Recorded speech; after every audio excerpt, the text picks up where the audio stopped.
बीडच्या अंबाजोगाई येथे खून, शहर पोलीस ठाण्यासमोर बंजारा समाज आक्रमक। अंबाजोगाई या ठिकाणी बीड जिल्ह्यात खुनाची मालिका सुरूच असून यशोदा राठोड यांचा खून करण्यात आला आहे। महिलेला बेदम मारहाण करण्यात आली होती, मात्र उपचारादरम्यान तिचा मृत्यू झाला, म्हणून आरोपीवर 302/103(1) चा गुन्हा दाखल करावा। आरोपींना 4 दिवसाच्या आत देखील अटक करण्यात यावे असे देखील पोलिसांनी 4 दिवसात अटक करण्याचे आश्वासन दिले। मात्र यशोदा राठोड यांचा खून झाल्याने सर्व बंजारा समाज आक्रमक झाला असून त्यांनी अंबाजोगाई शहर पोलीस ठाण्यासमोर ठिय्या मांडला। यावेळी ते आक्रमक झाले होते। कोण आहे? राहिलेले 3 आरोपी आहे का? ऐका भाई, आहे भाई, बोलू दे मला, ऐक ना। 3 जणांवर 302 चा गुन्हा दाखल, ऐका ना। आपला भाई आपला पीएम होईपर्यंत, भैया पीएम होईपर्यंत साहेब। हैदराबाद गॅजेटनुसार कैकाडी समाज एसटी प्रवर्गात येतो, म्हणून एसटी प्रवर्गाचा दर्जा द्यावा अशी मागणी भटकेविमुक्त सेनेचे अध्यक्ष खंडू जाधव यांनी केली आहे। मराठा समाजाला हैदराबाद गॅजेटनुसार कुणबी नोंदीनुसार त्यांना कुणबीमध्ये आरक्षण देण्यात आले, त्याचनुसार हैदराबाद गॅजेटनुसार कैकाडी समाज हा एसटी प्रवर्गात होता, म्हणून त्यांनाही एसटी प्रवर्गाचे आरक्षण देण्यात यावे अशी मागणी भटकेमुक्त सेनेचे अध्यक्ष खंडू जाधव यांनी केली आहे। खंडू देवराव जाधव, काय मागणी आहे? विमुक्त भटके सेना महाराष्ट्र प्रदेशाध्यक्ष। माझी अशी मागणी आहे की कैकाडी समाज हा निजामकालीन म्हणजे हैदराबाद स्टेटमध्ये कैकाडी समाज हा आदिवासीमध्ये आहे, ज्या अर्थी मराठा समाजाला हैदराबाद गॅजेटनुसार नोंदी शोधून त्यांना कुणबी प्रमाणपत्रच्या धर्तीवर ओबीसी मध्ये समावेश केलं, त्याच धर्तीवर कैकाडी समाजाला पण आदिवासीमध्ये समावेश करावा। कारण पूर्वीचा हैदराबाद स्टेट निजामकालीन पुरावे आहेत। नांदेड, देंगलूर या लातूर जिल्ह्यामध्ये काही, नांदेड जिल्ह्यामध्ये काही, बीड जिल्ह्यामध्ये पण तशा कैकाडी समाजाच्या आदिवासीच्या नोंदी आहेत। कैकाडी समाज हा मूळचा आदिवासी आहे, कारण त्याची उपजीविका ही जंगलावर अवलंबून आहे। शिरसाळ्यात राहत्या घरात गळफास घेऊन युवकाची आत्महत्या। बीड जिल्ह्यातील परळी तालुक्यातील शिरसाळा येथील मोहा रोड परिसरातील पाण्याच्या टाकीजवळ राहणारे दिगंबर आसुरबा फोडे वय अंदाजे 35 यांनी राहत्या घरात गळफास घेऊन आत्महत्या केल्याची दुर्दैवी घटना घडली आहे। घटनेची माहिती मिळताच शिरसाळा पोलीस ठाण्याचे पोलीस कर्मचारी सोनवणे व आडेकर यांनी तात्काळ घटनास्थळी धाव घेतली। त्यांनी आवश्यक पंचनामा करून मृतदेह उत्तरीय तपासणीसाठी शिरसाळा येथील प्राथमिक आरोग्य केंद्रात पाठवला। या आत्महत्येमागील नेमके कारण अद्याप स्पष्ट झाले नसून पोलिसांकडून सर्व बाजूने तपास सुरू आहे।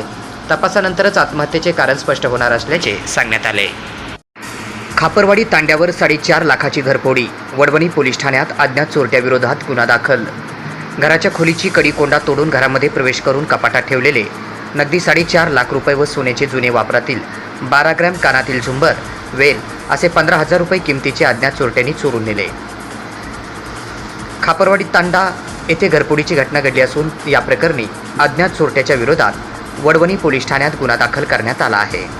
वडवणी तालुक्यातील खापरवाडी येथील रहिवासी असणारे श्रीरंग हेमा चव्हाण वय 50 व्यवसाय शेती याच्या राहत्या घराच्या खोलीची कडी-कोंडा तोडून अज्ञात चोरट्यांनी प्रवेश करून घरातील कपाटात ठेवलेले नगदी 500 रुपयाच्या 900 नोटा असे एकूण 4,50,000 रुपये, 12 ग्राम सोन्याचे झुंबर, वेल अंदाजे किंमत 15,000 रुपये असं एकूण ऐवज अज्ञात चोरट्यांनी लंपास केला आहे।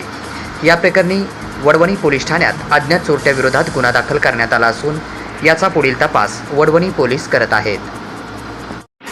खासदार बजरंग सोनवणे यांनी ज्ञानेश्वर वाकडे कुटुंबियांची भेट घेतली। ज्ञानेश्वर वाकडे या व्यक्तीचा काही लोकांनी संगनमताने खून केला, दगडाने ठेचून मारहाण केल्याने त्याचा खून झाला होता। या घटनेने सर्वत्र संताप व्यक्त केला जात होता। पट्टी वडगाव या ठिकाणचा हा रहिवासी होता। यामुळेच बीड जिल्ह्याचे खासदार बजरंग सोनवणे यांनी पट्टी वडगाव या ठिकाणी जाऊन त्यांच्या कुटुंबियांची भेट घेऊन त्यांना धीर दिला आणि त्यांचे सांत्वन केले। बॅलन्स म्हणजे जी नीतिमत्तेने ते वागलं पाहिजे। अधिकारी खुर्चीवर बसला म्हणजे किंवा कोणी पदावर असेल त्याच पद्धतीने वागलं पाहिजे।